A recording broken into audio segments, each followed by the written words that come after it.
I'm Terrence James, and you're watching another episode of Neutral Reviews, where we do real reviews for real decisions. And today, we are looking at the 2022 Dodge Challenger 392 HEMI Scat Pack. And did I mention this thing's got a manual? And I borrowed the keys for this vehicle from Oxford Dodge in London, Ontario, who has a brand new building and facility, welcoming atmosphere, and who also offers some of the most fun vehicles on the road today, including this one. And there are many that will remember the first time that they got in one of the original Challengers and think that it doesn't seem like all that long ago. Well, there's others who've only experienced this version of the Challenger and it seems like it's been around forever. And that is because it has. The original came out in 1970. Yes, it's even older than me. And this third generation came out for 2008, which might as well be 1970. But the reason why is because it's a recipe that works. And what that recipe is you take a whole bunch of fun and you pack it in a timeless design and you give it an aspirational price. Okay, semi-aspirational price nowadays. But the only thing that they didn't pack in here is a lot of practicality. But did I mention that this thing's got a HEMI? Yeah. So we take a look at the facts, feels, and final thoughts of the 2022 Dodge Challenger 392 HEMI Scat Pack. So let's take a look.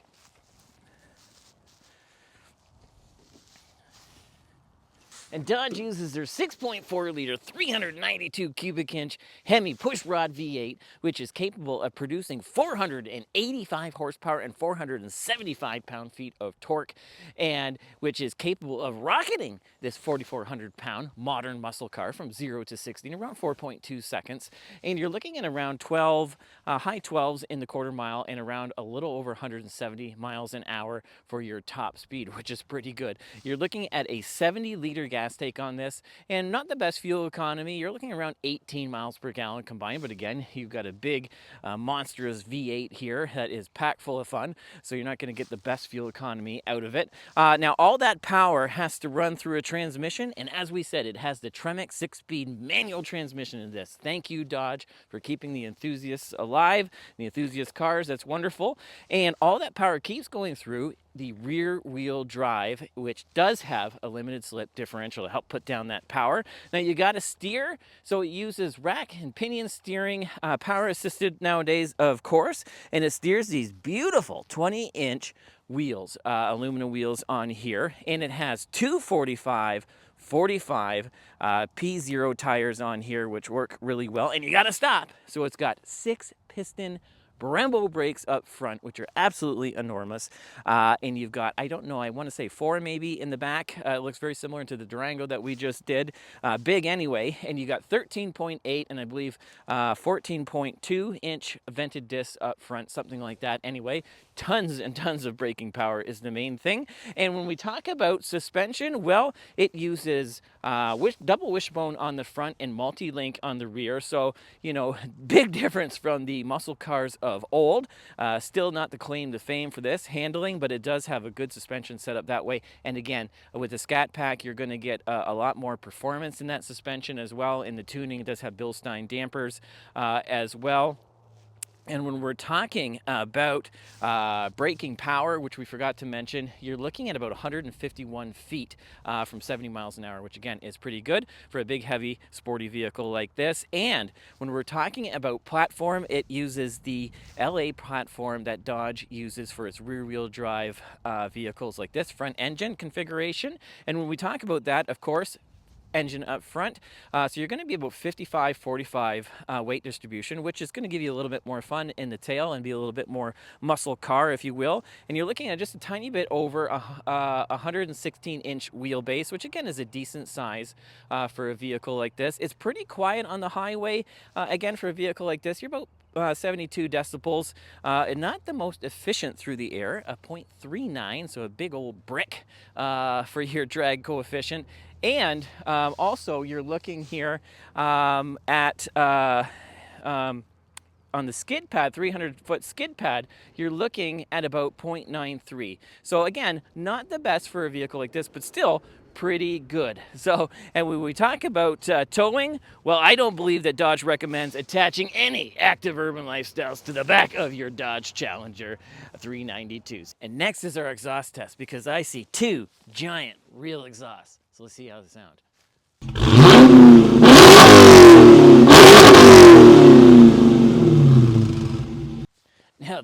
what I'm talking about. That's a modern day muscle car. Fast.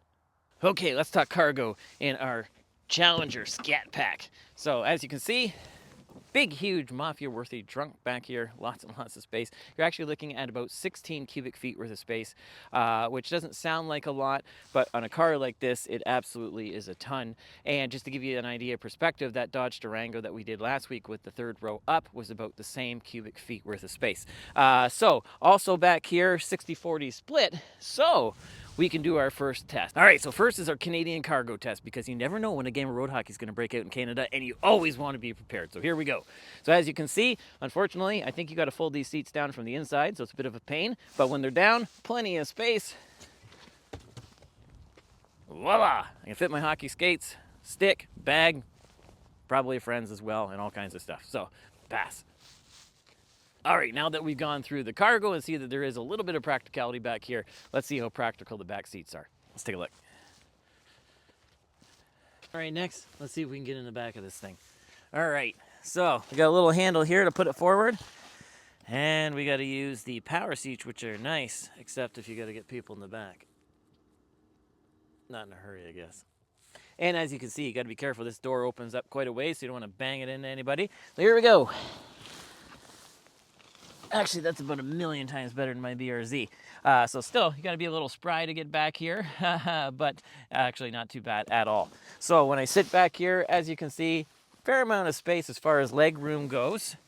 Obviously, this seat here is a ways up because we just put it up. But even if you took the few inches that I slid it forward, you've got lots and lots of space here. Where you are a little bit limited is right here. So if I'm sitting back here, I may not want to spike my hair that day. Or if you're over 5'7" or 3 apples tall, like I am, then you're probably going to have to bend down quite a bit back here. And believe it or not, unlike my car, this has a third seat, which I think is probably for marketing purposes, because this is not comfortable at all. Not a lot going on back here, because I don't think a lot of people will probably be going back here. There's a nice spot to hang up your suits and ties or dresses or whatever, whoever's driving this thing. But yeah, you got map pockets and 2 little vents, but pretty much what's going on back here is you're back here in a jam. Which leads me to my first test. Can it fit a baby seat? Let's try. Okay, so our next test is our baby seat test, because if we're going to buy something like this, we got to make sure it works for all occasions. So here we go. Same as in the front, except this seat here is manual, so not as fancy, huh? Sorry, baby. Okay. Hopefully no wild wolves come or anything. Okay, here we go. Now,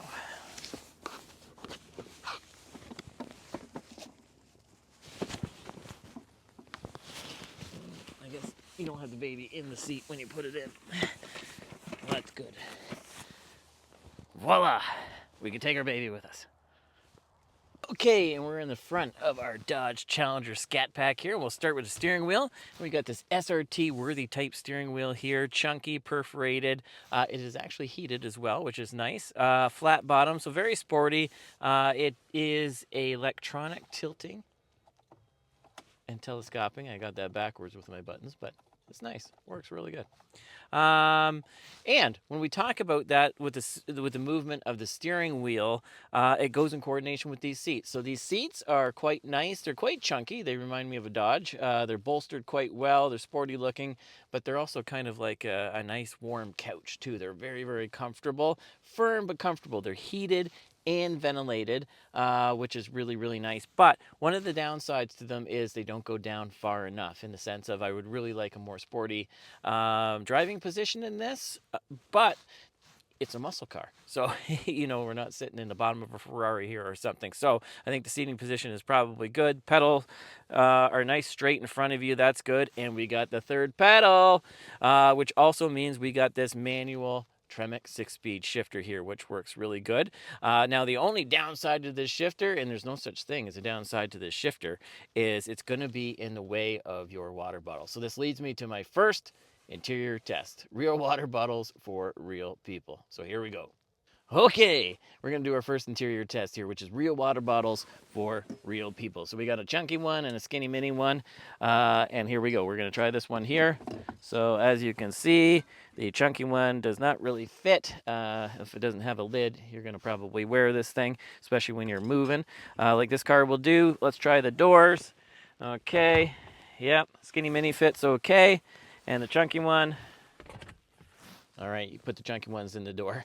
So we're gonna say pass, but we're also gonna say fail. And the reason why we're gonna say fail is when you got a water bottle here, oh, that's irritating. You're gonna be running into that thing. But again, I will take a water bottle in the door with a manual shifter and a HEMI engine any day. So overall, pass. What else to talk about? Well, you know, you do have hard buttons here, as you can see, for your heating, ventilation, things like that, and your tuning and volume, which is nice. You got your start stop button here. But look at this launch button. Wow, that's nice. You don't see that in too many cars. This car also has line lock as well, so it really is set up to have some fun. Yeah, but if you do want to work some of your other climate stuff, you can as well on this screen, so we might as well talk about the infotainment. As I try to say in some of these videos, I do a lot of research for the facts portion to make sure I know what I'm talking about, but on the same note, I try not to experience anything with the car as I can, even when I'm driving to the location, so I can be, you know, like a fresh customer, like anyone that's probably watching this video, to, you know, how does all this stuff work? How does it feel, right? So here we go with the infotainment. Dodge, it's not necessarily the easiest on the eyes, depending on who you are as far as the user interface goes, but it works really, really well.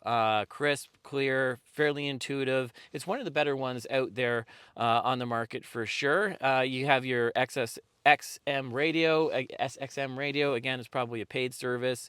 You probably get free for a little bit when you buy the car. And as we said, you can work the climate here, up, down on the temperature, both sides. You got dual, where you want to put the air, things like that. You also do, as we said, on this have heated and ventilated seats, which is pretty cool and nice, you know, and you can do a lot of that stuff there. What else? What you want to talk about is this does have built-in navigation, which I used to find this location. It's extra handy, nice to have. Of course, nowadays you can hook up your phone, Android Auto, Apple CarPlay. I'm assuming on this one it's wired because I don't see any wireless charging. But one of the other cool things with this, if I can figure out how to do it, is it should have performance pages. Oh, down here. That's right. I got to hit I'm assuming the drive modes button. Yes. So when you hit the drive mode button down here, a hard button, it's going to bring up your performance pages. And again, I had an SRT years and years ago, one of the first SRTs, SRT4, that came out alongside the SRT10 Viper. Same kind of concept. Not the nicest vehicle as far as amenities and materials and all that kind of stuff goes, but they put the money where it matters in the powertrain. But mine did not have, obviously, a navigation or anything like this, or fancy screen, let alone performance pages, which is pretty cool. So the performance pages, again, we have many models above this one as far as track performance goes, but this is, I would say, kind of where you're going to hit that performance level, real performance level. So you've got some really cool things on here. G-force, you got different gauges that you can do, oil temp, oil pressure, coolant, and again, I don't think this vehicle is really known for overheating within reason, but you know, some of the cool things, like we said, when you're talking about drive modes, is you've got your track mode, which is going to tighten everything up, obviously. You got your sport mode, very similar. And if it's anything like that Durango SRT we did last week, it's also going to make sure that that V8 is always a V8 and never a 4-cylinder. So if you do want that, again, I'm assuming it's like the Durango, you go in the auto mode, and it's going to give you 4 or 8-cylinder depending on what you're doing. Yeah, so it's pretty cool, pretty easy to use infotainment. As far as other stuff, like you got a big giant glove compartment here, as you can see. You got a beautiful sunroof. I really like these gauges. I do. It's very reminiscent of the muscle cars. As you can see, you got analog on the left, and on the right you got your RPM and your speedometer, but it's recessed, and that white font and gauge is pretty cool, like the other ones. But you do have a digital gauge in the middle, and more or less for a lot of different information that you're going to get at a glance right in front of you. So, you know, all in all, I'd have to say this is pretty good interior, but really at the end of the day, it's about driving this thing. So let's take it for a drive.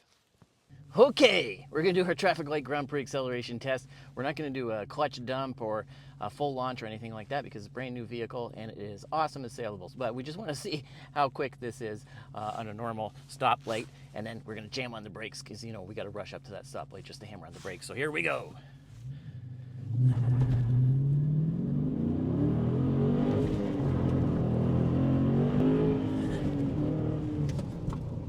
Oh, pass. Okay, it's time for a quick turnaround test just to make sure that we can turn this thing around in a hurry without doing a donut. So here we go. All right. So far, not too bad at all. Even better than that Durango we took last week. This is nice, actually. Pass. Okay, now we're going to do our, I wouldn't say quick backup test because we're going to parallel park and I don't think it's going to be too fast. But let's see how it goes. All right, so this one's a bit of a strange one. A lot of times you got to have some kind of lockout thing on these to get into reverse. This one you just shove it all the way over to the right and then up. Anyway, so here we go. Parallel park time. I haven't done this in about, I don't even want to know how many decades. All right, here we go. That's right, I stalled it. Okay, here we go. We're gonna take the emergency brake off. Old school one too, look at that thing. It's minivan worthy. All right, here we go. So we got dynamic lines, but it's super dark. Not the most clear, but really not why you're buying this vehicle. It's beeping at us, but I can see we haven't hit our camera yet. And literally passed. Driver's license as well. Okay, we're gonna do our drive portion now. This is where we do our rants, raves, price, and competition. So just to start off with price, you're looking at it anywhere around 41,000 Canadian MSRP plus fees and taxes, of course, and you can get all the way up to over 120,000 for the top level SRT. Competition, really, probably if you're interested in this, you're going to be interested in other muscle car, more modern day muscle cars like your Mach 1 Mustang or your ZL1 or ZL1 Camaro, right? Now, those two cars going to be very similar. There's a million different ranges in those cars, just like this one. But those ones, yeah, where you're like this, where you're starting to get a lot more serious with your performance and looks and everything else like that.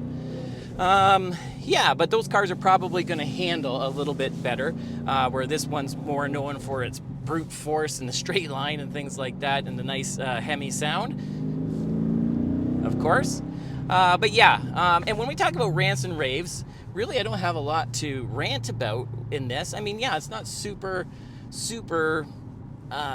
practical or super nice in here, but again, as a previous Dodge owner and a previous SRT owner, you're not buying it because you want the nicest materials and the best technology and things like that. You want a car that's going to get you from A to B. People are going to look at you. You're going to have lots of conversations, and it's going to be a lot of fun. And that's basically the bottom line on something like this. So, you know, if you want to spend your money on all that other stuff, then you're not going to get the fun probably along with it. So anyway, yeah, it's quite a car.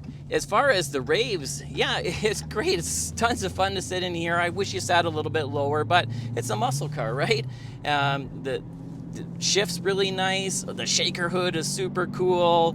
Yeah, it's really awesome in here. It's a lot of fun, a lot of theatrics. So here we go. We're going to go. We just have it in normal mode here. So we're going to go over the train tracks, NVH. Quite supple, actually. It's like my GTI. It's very nice. But yeah, let's put it in a different drive mode here. And we're going to go in track. Everything stiffens up a little bit. Let's see how it handles. There's some curves up here. We got it in third gear. Just a sec.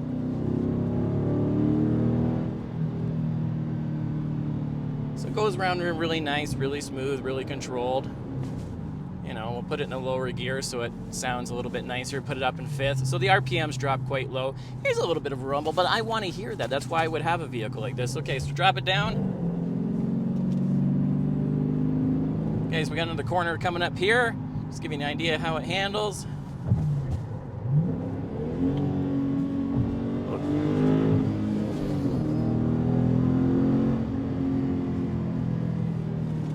Yeah, it handles really, really well. This is a really, really, really good performing car. Like I said, if you can afford something like this, I think this is where you're going to get a lot of bang for your buck. The SXT and the GT in a lineup are nice because they're going to give you a 6-cylinder all-wheel drive, so you're going to get, you know, the look of this muscle car, but a little bit more usable day to day for most people. And then once you get up into the RT, you're going to get the 5.7 HEMI and the option for a manual. That's where it gets a little bit more fun. But it's really at this level with the Scat Pack and above that you're getting some serious horsepower, the Bilstein dampers, the big Brembos, things like that. You know, the front splitter. You know, it really starts to look and sound the part. So again, that's kind of the range where you're going to be looking. So depending on what your interests are, you know, this is kind of the sweet spot, as they say. It's kind of like a GTS for Porsche, which leads me to my final thoughts. So if you like this video, hit the like button, subscribe, and turn on your notifications, and check out one of our other fun vehicle reviews so we can get more cool cars like this one and our upcoming review. Now, we started off this review by looking to compare the facts against the feels for the 2022 Dodge Challenger 392 HEMI Scat Pack manual. And here's the facts and feels that we used to come up with this final thought. Which is, if you were in a market for an incredibly fun vehicle at a semi-aspirational price that does have a little bit of practicality with it, I don't think that you can go wrong with the 2022 Dodge Challenger 392 HEMI Scat Pack. It really is. You know, it is a two-seater, truly, but it does have practicality, a lot more practicality in those back seats than my BRZ. The fuel economy is not wonderful, but again, if you drive it gingerly, it's not that bad, and you have all that fun, and you're not going to beat that HEMI sound coming out the back. So, thanks for watching, and we'll see you again next time.